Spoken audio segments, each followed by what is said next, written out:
Olá, graça e paz seja com você. É um prazer estar outra vez com meus irmãos, dando sequência na carta de Paulo aos Efésios, nossos estudos. E quero pedir a você que, se ainda não se inscreveu no nosso canal, se inscreva. Nos ajude a divulgar a palavra do Senhor. E não esqueça de, no final, dar o seu like ou o seu dislike. Isso nos ajuda aí muito, tá bom? Nosso texto de estudo hoje é Efésios capítulo 1, versículo 15 a 23. Paulo assim expressa: Por isso também eu, tendo ouvido a fé que há entre vós, no Senhor Jesus, e o amor para com todos os santos, não cesso de dar graças por vós, fazendo menção de vós nas minhas orações, para que o Deus de nosso Senhor Jesus Cristo, Pai da glória, vos conceda espírito de sabedoria e de revelação no pleno conhecimento dele, iluminado os olhos do vosso coração, para saberdes qual é a esperança do seu chamamento, qual a riqueza da glória da sua herança nos santos e qual a suprema grandeza do seu poder para com os que cremos, segundo a eficácia da força do seu poder, o qual exerceu ele em Cristo, ressuscitando de entre os mortos, fazendo-o assentar à sua direita nos lugares celestiais, acima de todo principado e potestade, poder e domínio, e de todo nome que se possa referir não só no presente século, mas também no vindouro, e pôs todas as coisas debaixo dos pés, e para ser o cabeça sobre todas as coisas, o deu à igreja, a qual é o seu corpo, a plenitude daquele que a tudo enche em todas as coisas. Que esse mesmo Espírito nos conduza em entendimento da palavra do Senhor. O parágrafo lido nesse texto começa com a expressão por isso. Esta é uma conjunção conclusiva que indica principalmente uma consequência daquilo que foi dito ou foi feito anteriormente. Paulo vê como fato real o plano de Deus sobre a igreja, a obra do Filho em favor da igreja e a obra do Espírito Santo na igreja se realizando, se materializando entre os efésios. A preposição grega do versículo 15, diatuto, bem pode ser traduzido em português também por causa disso. Por causa disso. Paulo vê os feitos e os efeitos do Evangelho de Deus em Éfeso, pela fé e o amor que aquela igreja, aquela geração que antes era pagã, idólatra, porém agora manifesta esses feitos do Evangelho no seu contexto onde está plantada. É uma igreja santa e militante de Jesus que faz diferença na sociedade de Éfeso. Por isso Paulo é levado a ações de graças, ele ouve alguém dar testemunho do que a igreja estava realizando e o que Deus estava realizando no seio daquela igreja, na cidade de Éfeso. Paulo se enche de alegria como pastor daquela igreja e ele rende louvor de tributos e ações de graças a Deus pelo que ele tem ouvido daquela igreja, sobre aquela igreja que nasceu pela instrumentalidade missionária dele, Paulo, mas instrumento de Deus. Nós olhamos esse texto e podemos ver o apóstolo Paulo mostrando uma igreja privilegiada. O povo que se forma esta igreja é um povo abençoado, mais abençoado da terra, é um povo privilegiado. E Paulo tem motivações para dar graças a Deus. Tendo ouvido, não cesso de dar graças por vós. Paulo, como pastor, missionário fundador daquela igreja, como já vimos em estudos passados, se regozija em ouvir o testemunho que se dava a respeito dela. E ele dá ações de graças a Deus, regozija-se diante de Deus, porque a igreja de Éfeso é uma igreja que manifesta fé em Jesus. As pessoas dão testemunho da sua fé em Jesus Cristo. E Paulo diz, a fé que há entre vós. Paulo dá ações de graças porque ele ouve que ela é uma igreja que manifesta amor entre todos. E ele diz, o amor para com todos. Fé em Deus e amor ao próximo, ao homem, são dimensões fundamentais, inseparáveis da natureza da igreja do Senhor Jesus Cristo, do projeto de Deus para a formação do seu povo na terra. Que maravilha quando ações de graça são dadas a Deus pela vida, manifestações, pela obra da igreja de Cristo no contexto onde ela está. Ainda, caminhando nesse mesmo texto bíblico, Paulo encontra também propósito para interceder diante de Deus pela igreja.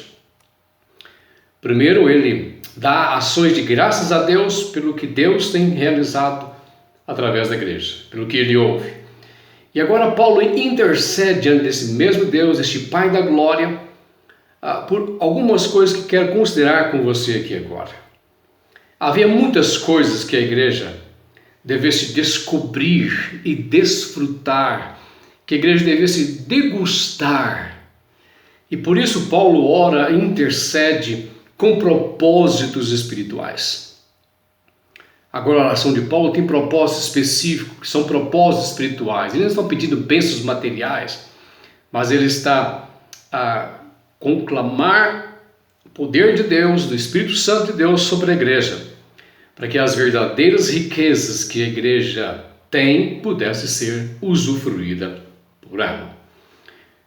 Primeira coisa que o apóstolo Paulo ora no versículo 17 é para que a igreja receba espírito de sabedoria e de revelação no pleno conhecimento de Deus.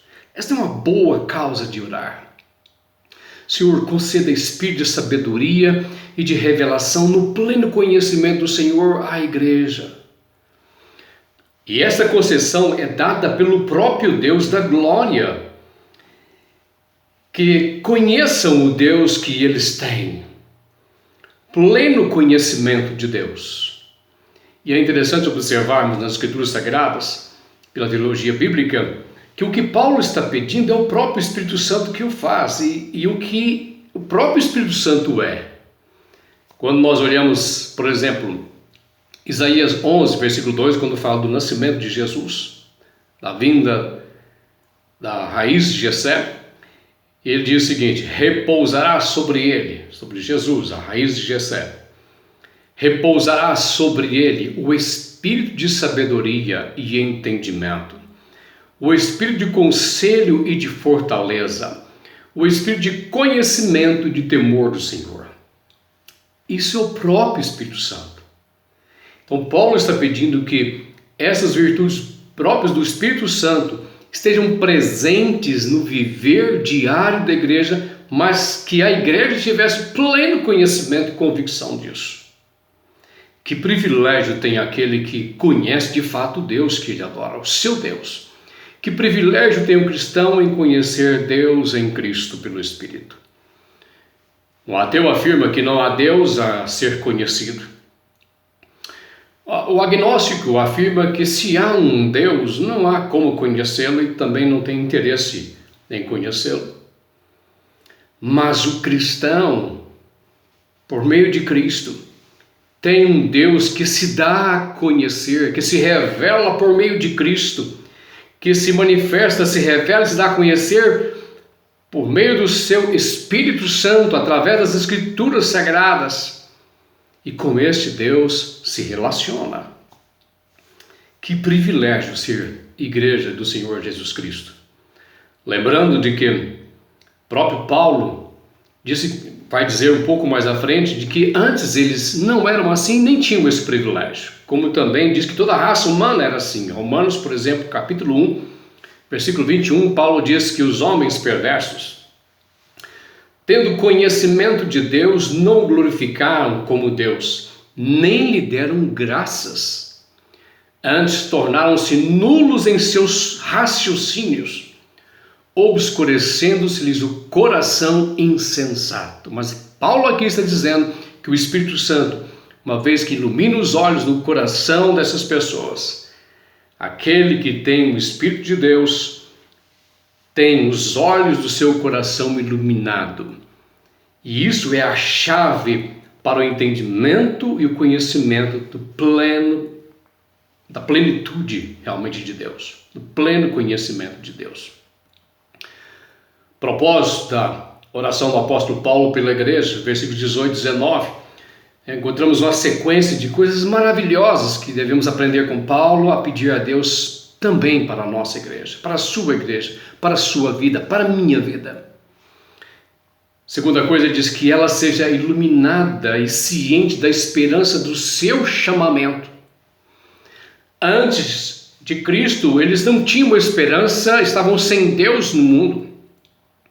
Mas agora, ela é certa da sua vocação e essa vocação sua é santa. A esperança do seu chamamento. Que ela conheça, outra coisa no versículo 19, que ela conheça qual é a riqueza da glória da herança, da sua herança nos santos. Éfeso era uma sociedade rica, próspera naqueles dias, um comércio próspero, mas tudo o que eles possuíam, toda a sua riqueza, toda a sua glória, não se poderia comparar com aquilo que está reservado para os santos de Éfeso. É como Paulo disse também para os coríntios, 1 Coríntios capítulo 2, versículo 9. Nem olhos viram, nem ouvidos ouviram, nem jamais penetrou no coração humano o que Deus tem reservado para aqueles que o amam. Nada se pode comparar com o que Deus tem reservado para aqueles que são seus. Conheça a riqueza da glória da sua herança nos santos. Ainda no versículo 19, a parte B, diz que ela seja ciente da suprema grandeza do poder de Deus para com os que nele creem. Suprema grandeza do poder de Deus. O mesmo poder, diz Paulo, que ressuscitou a Cristo Jesus, que o elevou acima de todos os nomes e que o fez assentar nos lugares celestiais.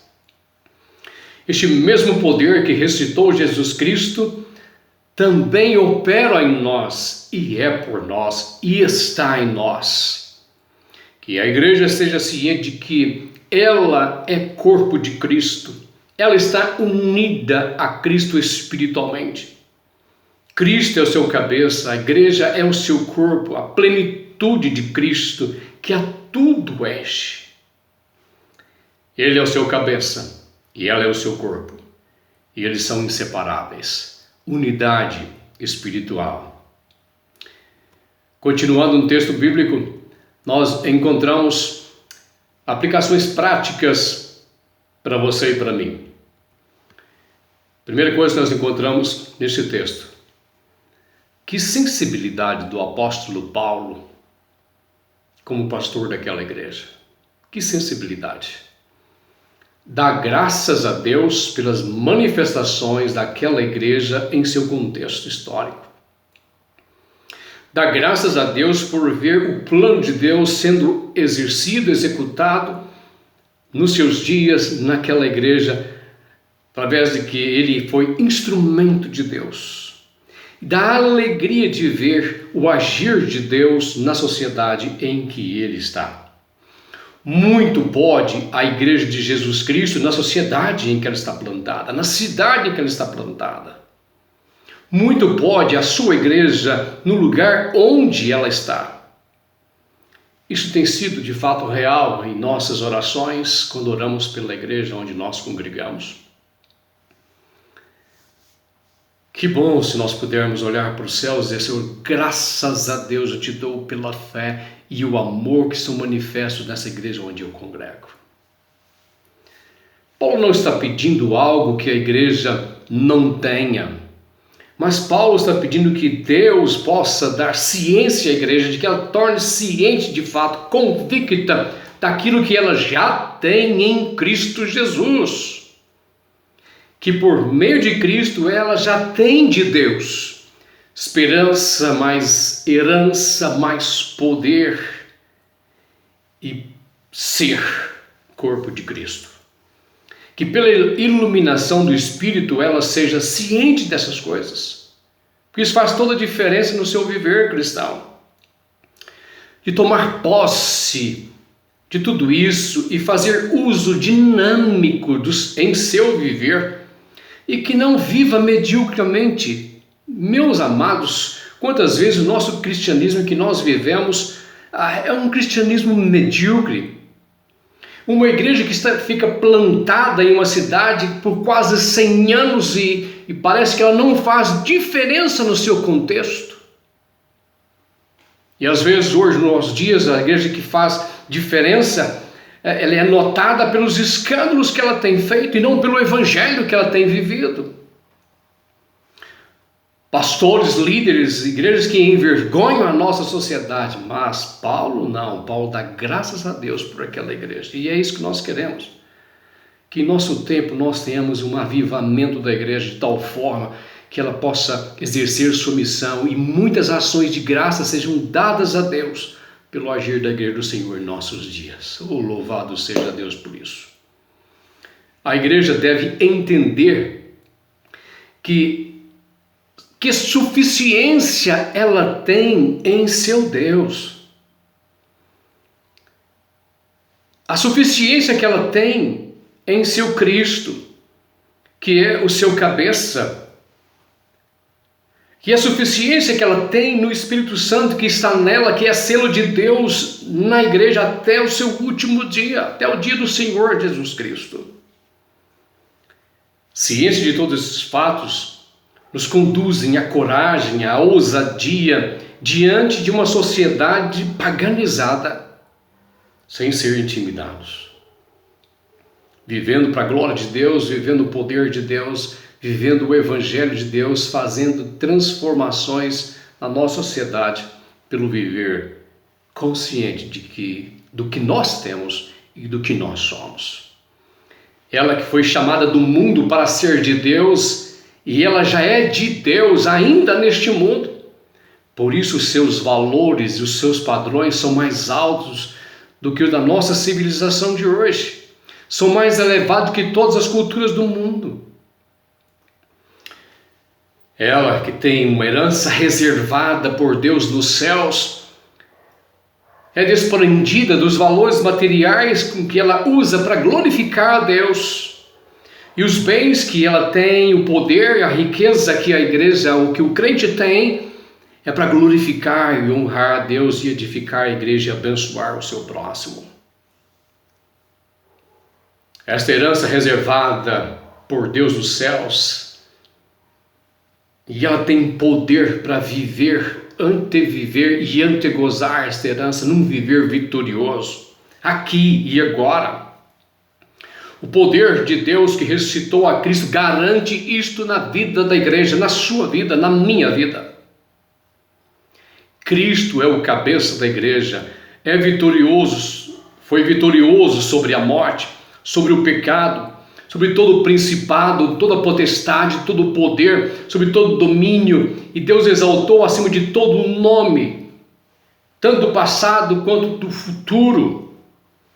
Tudo isso, pelo poder de Deus, está debaixo dos pés do Senhor Jesus Cristo, e consequentemente a igreja como seu corpo partilha desse triunfo que é do Senhor Jesus Cristo, partilha da vitória do Senhor Jesus Cristo. E como seu corpo, ela é, como Paulo, um instrumento de Deus, onde ela está plantada para a realização do propósito de Deus, da vontade de Deus para com este mundo, para com o homem neste mundo. Eis a razão de se insistir na realização da Missio Dei, da missão de Deus, ou seja, de difundir o evangelho da missão de Deus pelo mundo pecaminoso e em trevas, como foi feito em Éfeso. E as transformações ocorreram, como as conversões aconteceram, e como Deus transformou aquela sociedade, e como ele foi glorificado naquele lugar. A fé e o amor da igreja eram notórios muito além da geografia de Éfeso. Uma vez que o evangelho é anunciado e ouvido e crido, o Espírito regenerador dá ao homem o conhecer e o convencer e a conversão a Deus por meio de Cristo, por meio desse próprio Espírito. Este Espírito regenerador dá ao homem esta visão e essa iluminação para conhecer o que Deus em Cristo fez por ele. E assim crendo, venha a ser selado pelo Espírito Santo, dando-lhe garantia de sua herança como propriedade exclusiva de Deus para glorificar entre os homens de seu tempo. Então, você tem convicções dessas coisas que nós citamos aqui agora, pelas quais Paulo orou, já são presentes na sua vida? Você tem convicção disso? Do seu cristianismo que você pratica? Louvado seja Deus, pelo que Deus em Cristo faz em nós. E lembre-se, quando orar outra vez por sua igreja, ore como Paulo. Peça a Deus que lhe dê discernimento à igreja da qual você faz parte, para que ela tenha um viver poderoso em seus dias. Que ela seja uma igreja iluminada, que tenha pleno conhecimento de Deus, que saiba o valor da sua herança entre os santos e que ela tenha convicção do seu chamamento para ser propriedade exclusiva de Deus. Viva uma vida cheia da graça de Deus. Que prazer ser igreja do Senhor Jesus Cristo. Honre este nome, onde você está. Como igreja do Senhor Jesus Cristo, valorize a igreja que você é. Manifeste na sociedade em que você está aquilo que é próprio da natureza da igreja: fé e amor. E convicção que é por meio do Evangelho poderoso de Deus que muitos vão se achegar aos pés do Senhor Jesus Cristo, como você e eu. Que prazer ser igreja do Senhor Jesus. Vamos orar? Obrigado, Senhor, pelo que o Senhor em Cristo Jesus, pelo Teu Espírito Santo, pelo Evangelho fez, faz e ainda fará em nossa vida. Ó Deus, aviva a Tua igreja sobre a face da terra, aviva a vida do nosso ouvinte, a fim de que vivamos um Evangelho de convicção, de profundidade, de raízes profundas em Cristo Jesus. Que não sejamos levados por qualquer vento de doutrina, mas que nós cresçamos à imagem e semelhança de Jesus Cristo, o varão perfeito. Seja o Senhor engrandecido na vida e no ministério da Tua igreja em nossos dias, em nome de Jesus. Amém. Graça e paz seja com você. Até nosso próximo estudo, se Deus nos permitir.